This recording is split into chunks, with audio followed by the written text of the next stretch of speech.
പ്രതീക്ഷിക്കാതെ പോയിട്ട് ബിരിയാണി കിട്ടിയ ദിവസമായിരുന്നു കേട്ടോ. അതായത് ഇന്ന് നൈറ്റ് നമ്മളതൊരു സിനിമ കാണാൻ വേണ്ടി പുറത്തോട്ട് ഇറങ്ങിയതാണ്. ഇനി ഒരു ദിവസം കൂടി ഉള്ളൂ നമ്മൾ 2025 ടാറ്റ ഗുഡ് ബൈ പറയാൻ. അപ്പോൾ നിങ്ങൾക്ക് ഈ ഒരു വർഷം എങ്ങനെ ഉണ്ടായിരുന്നത് താഴെ കമൻറ്റ് ചെയ്യണേ. അമ്പൂട്ടൻ്റെ ഇവിടെ സ്റ്റിയറിങ്ങിൽ തിരിക്കാനായിട്ട് ഭയങ്കര ഇഷ്ടമാണ്.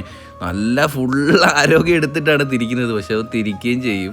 അപ്പോൾ നമ്മൾ ഇന്ന് സിറൈ എന്ന് പറയുന്ന ഒരു തമിഴ് മൂവി ആയിട്ടോ കാണാൻ വേണ്ടി വന്നത്.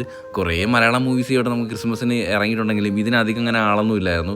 പക്ഷെ നല്ല കുറച്ച് റിവ്യൂസ് കേട്ടിട്ടാണ് ഞാനും പടത്തിന് വന്നത്. പടം എനിക്ക് ഭയങ്കരമായിട്ട് ഇഷ്ടപ്പെട്ടു ഗൈസ്. പടം മസ്റ്റ് വാച്ചാണ്. ഞാൻ ഒട്ടും പ്രതീക്ഷിച്ചില്ല. അടിപൊളി സ്റ്റോറി. പക്ഷേ ആ പടം ഒരുപാടടുത്ത് ഷോ അവൈലബിൾ അല്ല. ഇവിടെ തന്നെ ട്രിവാൻഡ്രത്തെ ഒരു ലുലുമാളി മാത്രമേ ഉള്ളൂ. സോ കാണാൻ പറ്റുന്നുണ്ടെങ്കിൽ കാണുക.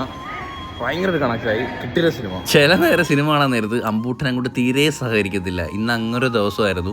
ഹാഫ് ടൈം കഴിഞ്ഞ് അവനോളം വെളിയിറങ്ങിപ്പോയി പോപ്കോണും തിന്ന് മോമോസൊക്കെ തിന്നിട്ട് അവർക്ക് നേരെ സിനിമ കാണാൻ പറ്റില്ല. അങ്ങനെ ഞാൻ കഥ പറഞ്ഞുകൊണ്ട് വരുവാണ്. അപ്പോൾ എല്ലാവർക്കും അഡ്വാൻസ് ഹാപ്പി ന്യൂ ഇയർ. അപ്പോൾ ഇന്നേക്ക് ഇത്രയേ ഉള്ളൂ. Love you and by.